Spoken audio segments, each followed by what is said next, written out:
Shalom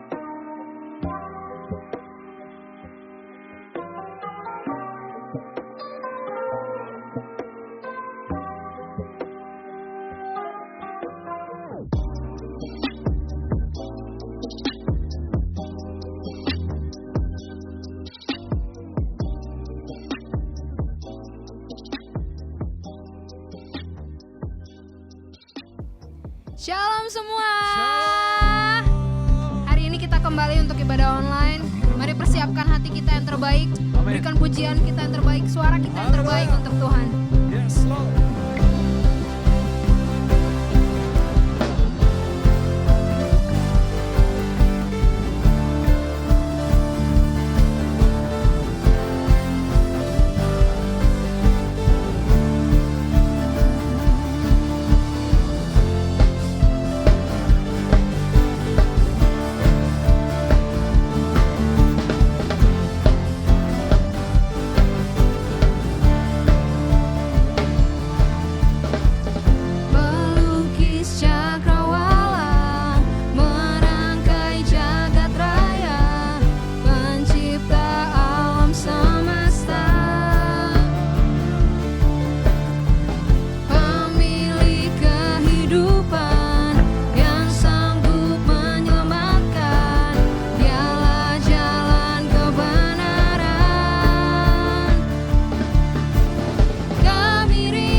Pujian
kasih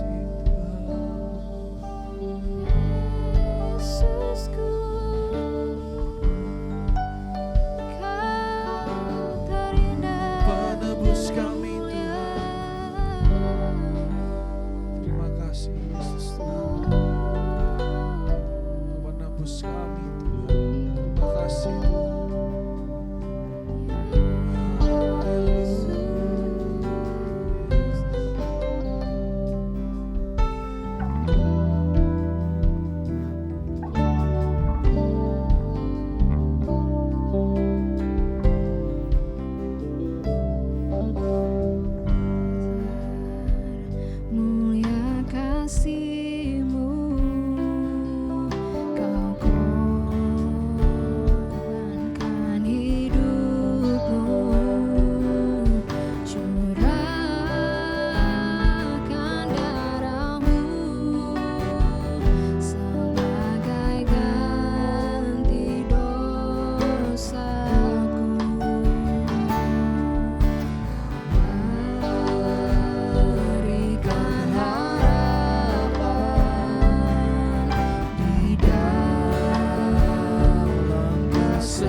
mengucapkan syukur untuk kebaikan-Mu Tuhan, untuk kasih setia-Mu atas setiap kehidupan kami Tuhan. Kami ada saat ini Tuhan, semua karena kasih Tuhan, semua karena anugerah Tuhan. Kami mengucapkan syukur untuk setiap perbuatan-Mu Tuhan dalam kehidupan kami Tuhan. Tuhan, kalau saat hari ini Tuhan, kami boleh meninggikan Engkau Tuhan, kami boleh memuji Engkau Tuhan. Kami sungguh bersyukur Tuhan, kesempatan baru lagi Engkau berikan atas setiap kami Tuhan, sama-sama boleh ibadah Tuhan. Kalau sebentar Tuhan, kami mau berikan hati kami yang terbaik Tuhan, sikap kami yang terbaik untuk dengarkan firman-Mu Tuhan. Kau yang berkati, Kau yang jamah pembicaraan-Mu Tuhan. Biar apa yang keluar dari mulutnya Tuhan, semua daripada Engkau saja Tuhan. Dan kami boleh jadi benih-Mu Tuhan, yang mau bertumbuh Tuhan ketika kami boleh dengarkan firman-Mu Tuhan. Kami mau serahkan firman Tuhan sampai pada akhirnya dalam tangan-Mu Tuhan. Dalam nama Tuhan Yesus, haleluya, amin.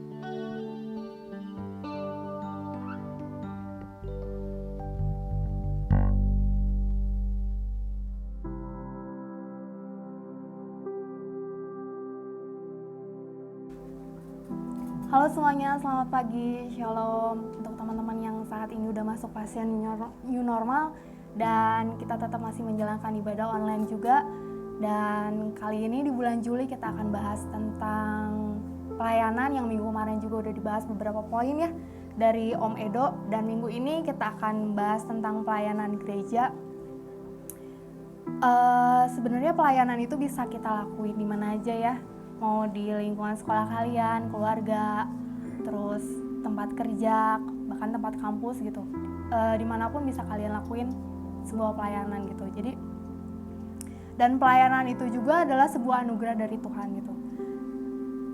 Setiap orang pasti diberikan talenta, bahkan lebih dari beberapa talenta gitu Tuhan kasih, yang seharusnya dituangkan dalam sebuah pelayanan gitu.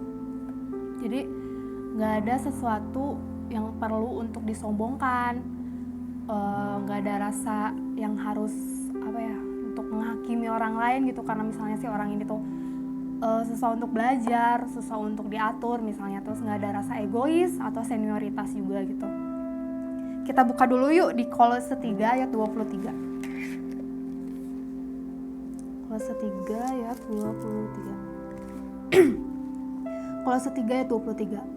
Apapun juga yang kamu perbuat, perbuatlah dengan segenap hatimu seperti untuk Tuhan dan bukan untuk manusia. Jadi seperti kita tahu, tujuan kita melayani itu adalah untuk Tuhan, fokusnya untuk Tuhan gitu. Jadi jangan sampai kalian tuh membelokkan tujuan kalian, fokus kalian tuh untuk hal-hal yang pribadi. Dan dasar dari pelayanan juga adalah kasih. Pelayanan yang kita kerjakan itu adalah bentuk ekspresi kita bahwa kita tuh sayang, bahwa kita tuh cinta gitu sama Tuhan. Jadi itu adalah beberapa poin dasar dari sebuah pelayanan yang mungkin reminder juga buat kita semua yang beberapa bulan, mungkin sekitar 4 bulanan kita nggak melakukan pelayanan ya. Jadi ya reminder juga buat kita untuk tentang pelayanan ini gitu. Jadi sekitar setahun yang lalu kali ya, aku sama beberapa tim youth waktu itu sempat bahas sharing yang mungkin beberapa dari teman kalian ingat, yang tentang kisah Maria dan Marta, yang dimana waktu itu kita tuh disuruh menilai diri sendiri, kita tuh lebih ke Maria atau ke Marta nih. Maria tuh yang dimana dia tuh lebih berdoa sama Tuhan, dia tuh lebih melakukan hubungan yang lebih intim dengan Tuhan, dia tuh yang melakukan memberikan waktu pribadi lebih intim lagi dengan Tuhan gitu. Nah, sedangkan Marta tuh lebih menyibukkan diri dengan pelayanan. Bukan berarti kita melakukan pelayanan itu salah gitu, tapi kedua hal ini tuh sangat penting gitu. Jadi kita harus, seperti yang Om Edo kemarin bahas, kita harus penuhin dulu pribadi diri kita dulu, baru kita bisa melayani. Nah,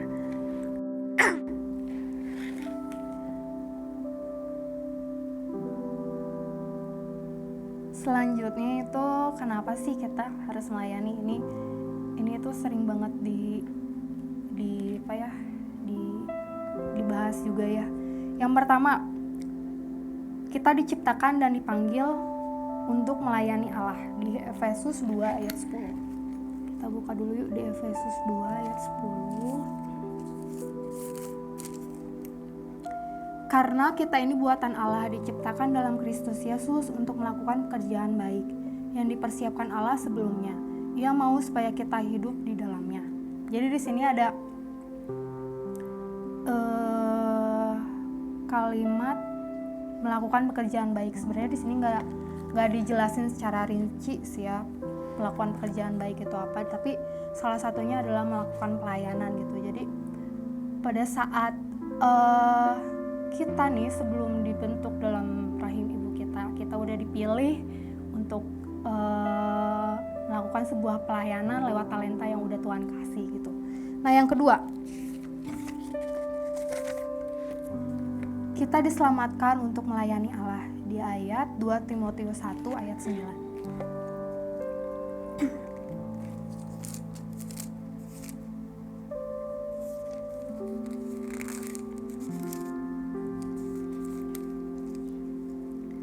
Timotius 1 ayat 9, dialah yang menyelamatkan kita dan memanggil kita dengan panggilan kudus, bukan berdasarkan perbuatan kita, melainkan berdasarkan maksud dan kasih karunia sendiri, yang telah dikaruniakan kepada kita dalam Kristus Yesus sebelum permulaan zaman.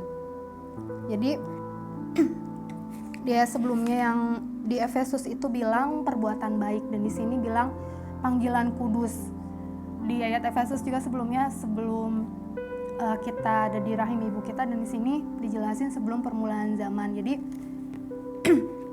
untuk melakukan pekerjaan baik dan panggilan kudus adalah sesuatu yang patut kita syukuri, dan sesuatu yang mes juga gitu buat kita, karena itu kita dipilih dari satu dari sekian banyak orang gitu, terus kita dipilih untuk melakukan pekerjaan baik dan panggilan kudus ini gitu. Jadi jangan sampai kita saat kita melakukan pelayanan kita melakukannya itu dengan asal-asalan, terus dengan keterpaksaan gitu, dengan bukan hati yang dengan sukacita gitu kan.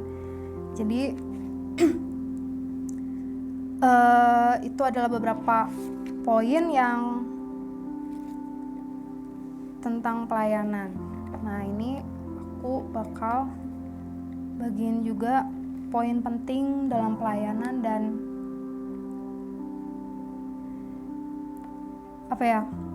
memiliki kualitas sebagai pelayan Tuhan gitu.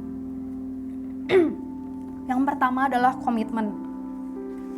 Ini poin yang penting dan utama banget ya pada saat kita memilih untuk masuk ke dalam sebuah pelayanan. Entah itu buat kalian yang masih bingung ya mau masuk pelayanan apa, nah kalian tuh harus komitmen sama diri sendiri bahwa kalian tuh kenapa sih ikut pelayanan ini gitu misalnya. Terus komitmen juga terhadap hal-hal yang ada di dalam pelayanan tersebut gitu. Dan salah satunya adalah aturan, dimana misalnya nih kita di River Youth ini kan, kita tuh ada aturan harus doa, harus ada latihan misalnya untuk pemain musik, choir, singer, multimedia yang kayak gitu. Nah itu tuh emang harus diikuti gitu kan, karena itu adalah bagian dari persiapan kita untuk bisa melayani Tuhan, dan itu saling berkesinambungan gitu. Jangan sampai kalian cuma latihan doang tapi gak ikut doa. Kan misalnya nih ada pertanyaan, kan doa tuh bisa di rumah Kak misalnya, atau bisa nanti pas pagi-pagi, pas hari Minggu misalnya. Nah gini, pada saat kita latihan misalnya, kita ambil contoh dalam persiapan praise and worship, kita butuh teman-teman kita butuh tim kita. Kan gak mungkin ya kita misalnya main keyboard di rumah, terus yang drum misalnya di tempat kuliah, terus misalnya yang WL misalnya di rumah, kan gak mungkin. Jadi secara kalau misalnya latihan tuh badan kita mungkin yang bersatu, tapi pada saat doa nih ya, jangan sampai kita meremehkan doa ini gitu, karena dalam poin doa gak cuman badan doang yang bersatu, tapi jiwa dan roh kita gitu yang ikut bersatu gitu. Jadi jangan sampai kalian meremehkan doa ini. Makanya kita tuh sering banget gitu kan ngingetin kalian, ngajak kalian untuk doa, karena itu sangat penting banget tentang doa ini gitu. Jadi jangan sampai kalian meremehkan karena kalau misalnya kalian meremehkan doa ini kayak terkesan sombong aja gitu. Ya udahlah, latihan aja cukup, tapi doa enggak. Itu adalah poin yang sangat penting gitu. Yang pertama itu komitmen, yang kedua adalah progres. Jadi dalam pelayanan juga kita harus ada kemajuan juga, rasa ingin mau belajar, jangan merasa cukup di situ-situ aja gitu, tapi harus terus mau belajar juga. Yang ketiga adalah menikmati pelayanan. Jadi kesempatan pelayanan yang udah Tuhan kasih lewat talenta kita itu harus kita nikmati gitu teman-teman. Jadi salah satunya mungkin misalnya aku di sini kan ngambil pelayanan asyir di youth kan. Jadi pada saat kita udah sukacita nih, udah enjoy dengan pelayanan kita. Nah, jadi ke orang lain pun ikut tertransfer gitu sih sukacitanya itu gitu. Jadi begitupun juga dengan pelayanan yang lain, misalnya pelayanan singer, PL, pemain musik, dan sama-sama lah belajar kalian untuk menikmati pelayanan tersebut gitu lewat talenta yang udah Tuhan kasih. Nah, yang terakhir adalah mau berkorban. Ini udah nggak asing lagi ya, mau berkorban secara waktu, berkorban secara perasaan mungkin, terus berkorban secara kayak misalnya kita udah capek nih, udah habis kuliah, habis sekolah misalnya, tapi harus ikut hal-hal yang di dalam pelayanan, misalnya doanya, terus capek nih, tapi kita wajib nih untuk ikut doa. Nah, di situ kita harus mau berkorban. Nah, hal-hal ini pun sangat berkesinambungan gitu dalam pelayanan sebuah gereja. Jadi jangan sampai kalian merasa ya udahlah, yang penting mah pelayanan gitu. Ya udahlah, yang penting mah mengisi kewajiban sebuah pelayanan gitu. Nggak seperti itu. Karena pada dasarnya ya pelayanan itu adalah kasih juga gitu, bentuk ekspresi kita sama Tuhan. Gimana karena kita tuh udah sayang, udah cinta sama Tuhan, jadi kita lakukan pelayanan gitu. Jadi mumpung kita lagi break dulu nih kan selama 4 bulan ini, nggak pelayanan dulu. Nah, ini juga jadi reminder kita buat kita semua, khususnya para pelayan juga, buat aku diri sendiri atau pas bikin si materi ini gitu. Jadi reminder juga buat kita semua bahwa pelayanan itu jangan sampai asal-asalan, jangan sampai seenak kita gitu kan. Jadi harus perhatikan segala aspek yang ada di dalam pelayanan, dan yang paling penting adalah doa gitu, doa bareng sama para pelayan yang lain. Ini segitu aja sih untuk bahasan yang kali ini. Tuhan Yesus memberkati. God bless you. Terima kasih Tuhan untuk waktu dan kesempatan yang telah Kau berikan pada pagi hari ini ya Tuhan. Kami dapat menjalankan ibadah online ini ya Tuhan. Kiranya melalui apa yang udah saya sharingkan ini ya Tuhan, dapat menjadi berkat, dapat menjadi dampak juga untuk orang lain ya Tuhan. Dan juga kiranya ya Tuhan melalui sharing yang telah dibagikan ya Tuhan, bisa jadi reminder juga buat kita semua, peringatan juga untuk kita semua bahwa melayani itu atas dasar kasih juga Tuhan, dan bertujuan hanya untuk Engkau. Terima kasih Tuhan Yesus untuk kesempatan yang telah Kau berikan pada pagi hari ini. Kami ucap syukur, haleluya, amin.